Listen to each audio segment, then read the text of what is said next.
नमस्कार, मैं हूं पुष्कर चौहान और आप देख रहे हैं टीवी 9 डिजिटल। और इस वक्त मेरे साथ मौजूद हैं राज्यसभा सांसद रामजीलाल सुमन, जिन्होंने 21 मार्च 2025 को राज्यसभा के अंदर एक बयान दिया जिससे तूफान खड़ा हो गया है। और उन्होंने जो अपना वक्तव्य था वो बीजेपी पर अटैक कर रहे थे और कह रहे थे कि इनको हर जगह हिंदू मुसलमान दिखता है, लेकिन खुद रामजीलाल सुमन बोलते बोलते ये बोल गए कि राणा सांगा गद्दार थे। और उसके बाद बीजेपी, विश्व हिंदू परिषद, करणी सेना एक साथ सड़कों पर है, संसद में हंगामा है, लगातार विवाद बढ़ता जा रहा है और उनसे मांग हो रही है कि वो अपने इस वक्तव्य पर माफी मांगे। मेरे साथ खुद मौजूद है रामजीलाल सुमन जी। जी सांसद जी, आपका ये बयान काफी विवाद पैदा कर गया, जबकि मैंने खुद कहा कि आप कहना चाह रहे थे कि बीजेपी हिंदू मुसलमान करती है, और आप बोलते बोलते आप हिंदुओं को गद्दार कह गए और इसी को बीजेपी ने बड़ी मजबूती से मुद्दा बना लिया है। नहीं, ये कहना गलत है कि मेरा जो वक्तव्य है कि उसमें मैंने हिंदुओं को गद्दार कहा, ये ठीक नहीं। राणा सांगा के गद्दार। नहीं, जहाँ तक मेरा अपना सवाल है, मैं क्षत्रियों का बहुत सम्मान करता हूँ और ख़ास तौर से राष्ट्रीय आंदोलन में और इससे पहले इस देश की मिट्टी के लिए जिन्होंने संघर्ष किया है, उन सभी लोगों को मैं सलाम करता हूँ, सैल्यूट करता हूँ और मेरा इरादा किसी की भावनाओं को ठेस पहुँचाने का नहीं था। बुनियादी सवाल क्या है? आप देखते होंगे कि एक लंबे समय से गड़े मुर्दे उखाड़ने का काम भारतीय जनता पार्टी कर रही है। मुसलमानों को ही ले लें, जब संसद ने कानून पास कर दिया कि साहब 1947 से पहले जहाँ मस्जिद थी मस्जिद रह गई, जहाँ मंदिर था वहाँ मस्जिद रहेगी, फिर हर मस्जिद के नीचे मंदिर है। इससे एक नया विवाद और पैदा होगा। तमाम लोग जो अम्बेडकर वादी लोग हैं, जो दलित लोग हैं, जो बुद्ध धर्म को मानने वाले लोग हैं, उनका कहना ये है कि साहब थोड़ा नीचे खुदाई और कर दीजिए तो वहाँ बहुत मठ निकलेगा। मैं समझता हूँ ये तो जो विवादास्पद चीज़ें हैं, इनका अंत होना चाहिए। लेकिन मेरा बहुत विनम्र आग्रह है भारतीय जनता पार्टी के और उनके सहमना संगठनों से कि मेहरबानी करके गड़े मुर्दे न उखाड़ें, कोई ऐसी बात न करें जिससे समाज में तनाव पैदा हो। मेहरबानी करके ये इस प्रकार का जो आचरण है वो देश के स्वास्थ्य के लिए ठीक नहीं है। खुद आपके राष्ट्रीय अध्यक्ष अखिलेश यादव ने आपके बयान के समर्थन में ये कहा कि बीजेपी इतिहास के पन्ने पलट रही है, तो रामजीलाल सुमन ने भी उन्हीं इतिहास के पन्नों को पलटा। अब आप कह रहे हैं कि आपकी भावना ये नहीं थी। दरअसल मुझे ये समझ में नहीं आ रहा है, जब उत्तर प्रदेश में जो हिंदू मुसलमान की बात आती है तो दोनों पार्टी को ये धार्मिक पोलराइजेशन सूट करता है, नहीं, नहीं, गलत है। बीजेपी के लिए भी और समाजवादी पार्टी के लिए भी। हमारा कोई मकसद हिंदू मुसलमान करना नहीं था। देखिए, मैं एक बहुत बात अदब से कहना चाहता हूँ। अभी होली का त्योहार था। मिसाल के तौर पर मुझे एक वक्तव्य कोई ये दिखा दे कि किसी मुसलमान ने ये कहा हो कि हम होली के त्योहार पर व्यवधान पैदा करना चाहते हैं। फिर क्यों बयान आए? बिहार के एक विधायक का और उत्तर प्रदेश के एक विधायक का ये बयान आया कि जिनको होली के त्योहार से नफरत है वो घर से न निकले। उत्तर प्रदेश के एक मंत्री ने कहा कि जिनको रंगों से नफरत है वो पाकिस्तान चले जाएं। अलीगढ़ मुस्लिम यूनिवर्सिटी में जब होली का त्योहार बनने वाला था और जब कहा कि भाई ये नई परंपरा है, कुछ लोग विरोध कर सकते हैं, तो वहाँ के एक जनप्रतिनिधि ने कहा कि जो विरोध करेगा उसे ऊपर पहुंचा देंगे। ये कानून का राज है, जंगल का राज थोड़ी मैं है। मैं वही कह रहा हूं सांसद जी, आप दोनों पार्टियों को, बीजेपी और सपा को, धार्मिक ध्रुवीकरण सूट करता है। केतकी सिंह बलिया से विधायक है भारतीय जनता पार्टी की, वो मांग करती हैं कि अस्पतालों में वो मुख्यमंत्री से मांग करती हैं कि अलग वार्ड हो जाए। और आपके यहां से अगर कहें, अखिलेश यादव जी का इस टिप्पणी पर कोई बयान नहीं आया। और दूसरा सवाल मेरा ये ले लीजिए इसी के साथ, औरंगजेब विवाद हो, राणा सांगा हो, इसमें बीजेपी ने तो पहल नहीं की थी ना। औरंगजेब अब्बू आजमी ने पहले बोला और फिर उसको वो वहां तक पहुंच गया, फडणवीस ने कहा कि अब उसकी कब्र। दरअसल मैं ये समझना चाहता हूं कि आपका एक बयान, एक बोलते बोलते गुस्से में था, उससे कितना आप 5 दिन से खुद ही देख रहे हैं क्या है, सड़कों पे मूल मुद्दे गायब हैं। और बीजेपी के योगी सरकार के 3 साल कल पूरे हो गए और वो अपनी उपलब्धियों के बजाय ज्यादातर ये गिना रहे हैं कि आप लोग हिंदू मुसलमान कर रहे हैं, आप हमारे पूर्वजों को गाली दे रहे हैं। वो मैसेज ये देना चाह रहे हैं। हम हिंदू मुसलमान नहीं कर रहे, हम गुण-दोष की बात कर रहे हैं। हमारी तहज़ीब क्या है, संस्कृति क्या है, हमारी जो गंगा-जमुनी संस्कृति है, वो क्या है? हम हिंदू मुसलमान की बात नहीं करते। हम ये चाहते हैं कि हमारी जो गौरवमयी परंपरा है, साथ-साथ रहने की, वो परंपरा कायम रहनी चाहिए। हमारे देश में जितने भी त्योहार हैं, त्योहार चाहे हिंदुओं के हैं या मुसलमानों के, हमने वो सब त्योहार मिल-जुल के मनाए हैं। और मैं सबसे बड़ी बात ये कहना चाहता हूँ कि इस देश की जब इज़्ज़त दाँव पर लगी है, हिंदुस्तान के मुसलमान ने साबित किया है कि इस देश की मिट्टी से जितनी मोहब्बत हिंदू को है, उससे कम मोहब्बत हिंदुस्तान के मुसलमान को नहीं है। मेहरबानी करके खुदा के वास्ते एक देश का बँटवारा हुआ पाकिस्तान हो गया, लेकिन रोज़-रोज़ मुसलमानों की नीयत पर शक करना, ये ठीक नहीं है और मैं किसी भी कीमत पर ये उचित नहीं है देश के लिए। नए नए इंडिया, नए उत्तर प्रदेश योगी जी लगातार बोल रहे हैं। कल 32 लाख गरीब मुसलमानों के लिए एक किट तैयार की गई है, जिसमें सेवइयाँ हैं, खजूर हैं, कपड़े हैं, वो बाँटे जाएंगे और वो भी गरीब मुसलमानों। किट मत बाँटिए, अपनी ज़हनियत ठीक रखिए। किट बाँटने से हिंदू मुस्लिम भाईचारा नहीं हो जाएगा। आपके आचरण से झलकना चाहिए कि इस देश में आप अमन चाहते हैं, मुसलमानों से नफ़रत नहीं करना चाहते, प्यार और मोहब्बत चाहते हैं, सामाजिक सद्भाव चाहते हैं, अच्छे रिश्ते चाहते हैं। आप जिस धर्म को माने, दूसरे धर्म के मानने वाले को तकलीफ नहीं देंगे। ये तो कोई धर्म नहीं देता। किट बाँटने से सामाजिक सौहार्द नहीं होगा। सामाजिक सौहार्द होगा, आप अपनी वाणी पर विराम लगाइए। अच्छे वातावरण के लिए कोशिश किए, अनावश्यक रूप से किसी की नीयत पर शक मत करिए, तब जाकर के वातावरण सामान्य होगा। किट बांटने से वातावरण मैं फिर उसी सवाल पे आ जाऊंगा। फिर औरंगजेब क्यों पहले लाया गया या राणा सांगा पर क्यों टिप्पणी की गई? ऐसा है, एक बात को लेकर के बैठ जाना। नहीं, मैं बिल्कुल कौन राणा सांगा, कौन औरंगजेब, कौन बाबर, तो कहिए ये आक्रांता थे, आप हमारे साथ कहिए। ये एक बहुत मशहूर शेर है, ये जब्र भी देखा है तारीख की आंखों ने जी। ये जब्र भी देखा है तारीख की आंखों ने, लम्हों ने खता की थी, सदियों ने सजा पाई। कौन बाबर, कौन औरंगजेब, इतिहास की बातें चले गए। आज क्या हो रहा है उस पर चर्चा करो ना। मैं तो उसी पे ही आपसे चर्चा कर रहा हूं। दरअसल जब आप ये कह देंगे कि राणा सांगा हिंदू गद्दार हैं, आप उनकी औलाद हैं, गद्दार राणा सांगा की औलाद हैं, तो फिर ये विवाद, मैं वही कह रहा हूं, दोनों को सूट कर जाता है। देखिए, दोनों को सूट नहीं करता। मैंने सिर्फ एक बात कही और मैं बड़ी बात कहना चाहता हूँ। तकिया कलाम हो गया है लोगों को ये कहना कि ये मुसलमानों में बाबर का डीएनए है। मैं ये जानना चाहता हूं कि आज का जो मुसलमान है उसका बाबर से क्या लेना देना। कोई नहीं, किसी का नहीं होना चाहिए। आज का मुसलमान तो मोहम्मद साहब को मानता है और सूफी संतों की परंपरा को मानता है। मैं ये स्वीकार करता हूं, चलिए मान लीजिए, मैं ये स्वीकार करता हूं कि बाबर हमारे देश में आया तो बाबर कोई अच्छा आदमी था ही नहीं, ये बात अपनी जगह दुरुस्त है कुल मिला करके। लेकिन इसके बाद जब नाइतफाकी होगी बाबर राणा सांगा की, फिर वहां जाकर खानबाग युद्ध मैदान में युद्ध भी हुआ। मेरा इरादा किसी की भावना को ठेस पहुंचाने का नहीं था। मैंने तो जिंदगी में साफ सुथरी राजनीति की है।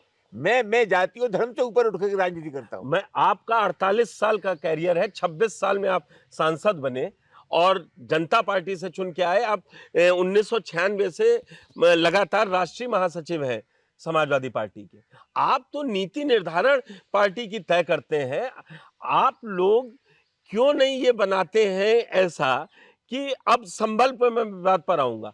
आज फिर मुख्यमंत्री ने कहा है कि संभल में 64 नहीं 54 अभी खुदाई होती रहेगी।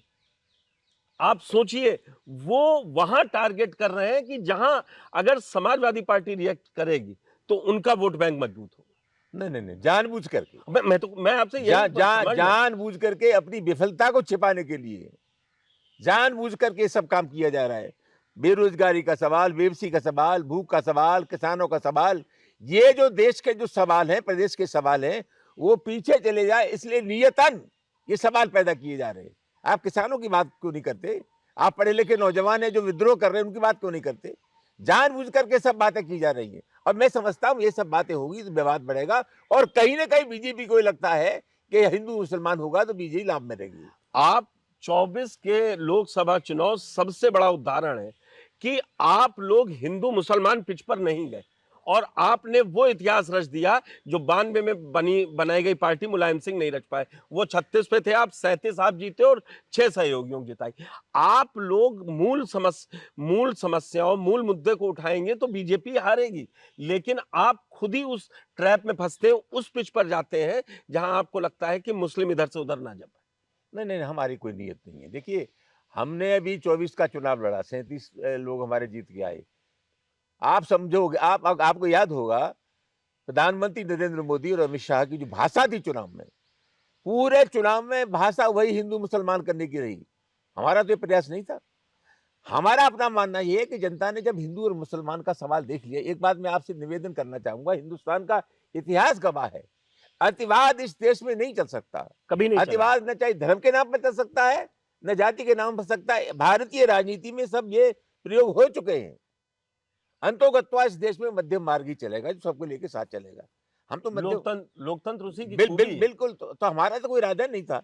जब उत्तर प्रदेश के लोगों ने ये एहसास किया कि साहब लफाजी करते रहे, लेकिन जमीन पे कोई काम नहीं किया, तो लोगों ने हमें पसंद किया और हम 37 सीटें जीते।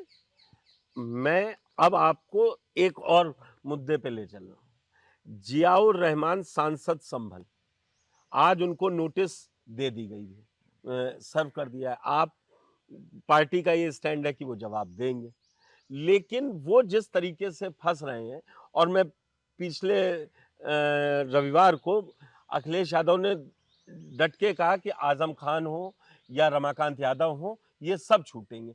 आप इन लोगों को लेके पार्टी क्यों नहीं आंदोलन करती, सड़कों पे उतरती हुई समाजवादी पार्टी क्यों नहीं दिखती है? अपने जनप्रतिनिधियों के खिलाफ इतने मुकदमे दर्ज हो रहे हैं, सब हो रहे हैं, वो क्यों नहीं उतरती हुई दिखती है? आपकी बात बिल्कुल दुरुस्त है। कल हमारी पार्लियामेंट्री पार्टी की बैठक हुई थी, मुद्दों पर चर्चा हुई थी और भविष्य में लोकसभा के सत्र के बाद निश्चित रूप से एक सघन कार्यक्रम पार्टी आंदोलन का तैयार करेगी। एक बात मैं आपसे जरूर करना चाहता हूँ, शफीकुर रहमान वर्ग को जियाउर जिया रहमान। रहमान वर्ग को नोटिस दिया गया। जी, जी। क्या नोटिस है, क्या वो जवाब देंगे, मैं नहीं जानता। पैमाइश का है और मैं सब पैमाइश का है। हाँ। एक मुझे आप बता दीजिए, जिन लोगों पर गंभीर आर्थिक अपराध थी, जिनके खिलाफ खुद प्रधानमंत्री ने कहा बीजेपी में जाते ही सब देवता हो गए, ये जो दोहरा मानक क्यों है? ये जो आप गलत लोग है वो गलत है। ये आप लोग जनता के बीच जाके सड़कों पर जब उतरेंगे ना, तब जनता सुनना भी यही चाहती है। और जो मैं आपसे बातचीत कर रहा हूं, मैं यही कह रहा हूं कि आखिरी में बात हिंदू मुसलमान पर आके रुक जा रही है। वो क्यों रुक रही है बात? ये हमारा प्रयास नहीं है, हमारा आपने प्रयास सुन ली, मेरा एक सवाल ले लीजिए, मैं आपका ये जवाब। 3 साल हुए थे, आप लोगों को 37 एमपी लोकसभा में है, राज्यसभा में आप लोग हैं, नंबर थे 110, आपके विधायक थे, आपको तो 3 साल ये कंप्लीट हुए थे, योगी सरकार की विफलताओं की एक बुकलेट निकाल देनी चाहिए थी। आप सिर्फ वही हवा, लोगों पास जमीन पे नहीं पहुंच रही बात, और आप आपके साथ लोग खड़े हैं, हम तो ये बोल रहे हैं। आपकी बात बिल्कुल दुरुस्त है। और अभी जैसा मैंने भी कहा कि हम लोगों ने सोचा है 4 अप्रैल को संसद का सत्र खत्म हो जाएगा, तो आगे आने वाले समय में मुद्दों पर आधारित आंदोलन समाजवादी पार्टी उत्तर प्रदेश में करेगी। एक 27 में चुनाव है, भूमिका चलती रहती है। उत्तर प्रदेश बिना राजनीतिक बातों या बयानों के चलता नहीं है। मायावती भी तैयारी कर रही हैं। कल उन्होंने ओबीसी को जोड़ने के लिए भाईचारा कमेटी फिर से एक्टिव की है। क्या मैं क्योंकि कोई ऐसे आदमी से ये सवाल नहीं पूछ रहा हूं कि जिसकी बात की अहमियत ना हो। आप पार्टी में सबसे जो वरिष्ठ लोग हैं, उन 2, 4, 5 लोगों में हैं आप। आपकी बात रखी है। क्या आपको लगता है कि बीएसपी से समझौता होना चाहिए 27 के लिए? नहीं, नहीं, नहीं, जब बीएसपी से समझौता हुआ था, हमने समझौता अपनी शर्तों पर नहीं, मायावती जी की शर्तों पर किया था। अब क्या आप अपनी शर्तों पर कर लीजिए। उन्होंने समझौता, हम समझौता करना चाहते हैं या नहीं करना चाहते, एक अलग सवाल है। ठीक। उससे महत्वपूर्ण सवाल ये है कि जो दूसरा पक्ष है वो हमसे समझौता करना चाहता है, नहीं करना चाहता।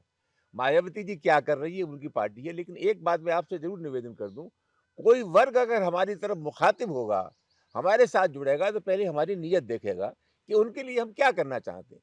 तो जो जुड़ेगा, विश्वास से हमारे पास जुड़ेगा, मेरे ऐसा मानता हूँ। मैं एक बात कहूंगा कि जो 37 सीटें हैं, वो बहुत बड़ा उदाहरण है कि हर जाति वर्ग के लोगों ने आपको चुन के भेजा, समाजवादी पार्टी।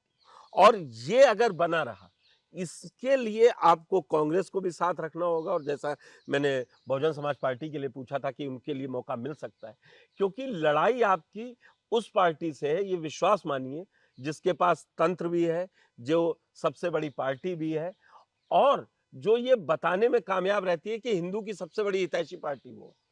देखिए, सबसे बड़ा सवाल है जिन दलों की आपने बात की, हम चाहते हैं कि इस देश में जो सांप्रदायिक शक्तियाँ हैं, उन सांप्रदायिक शक्तियों के खिलाफ जो साफ दिमाग के लोग हैं, धर्मनिरपेक्ष लोग हैं, उनका एक जमात बने, एक संगठन बने।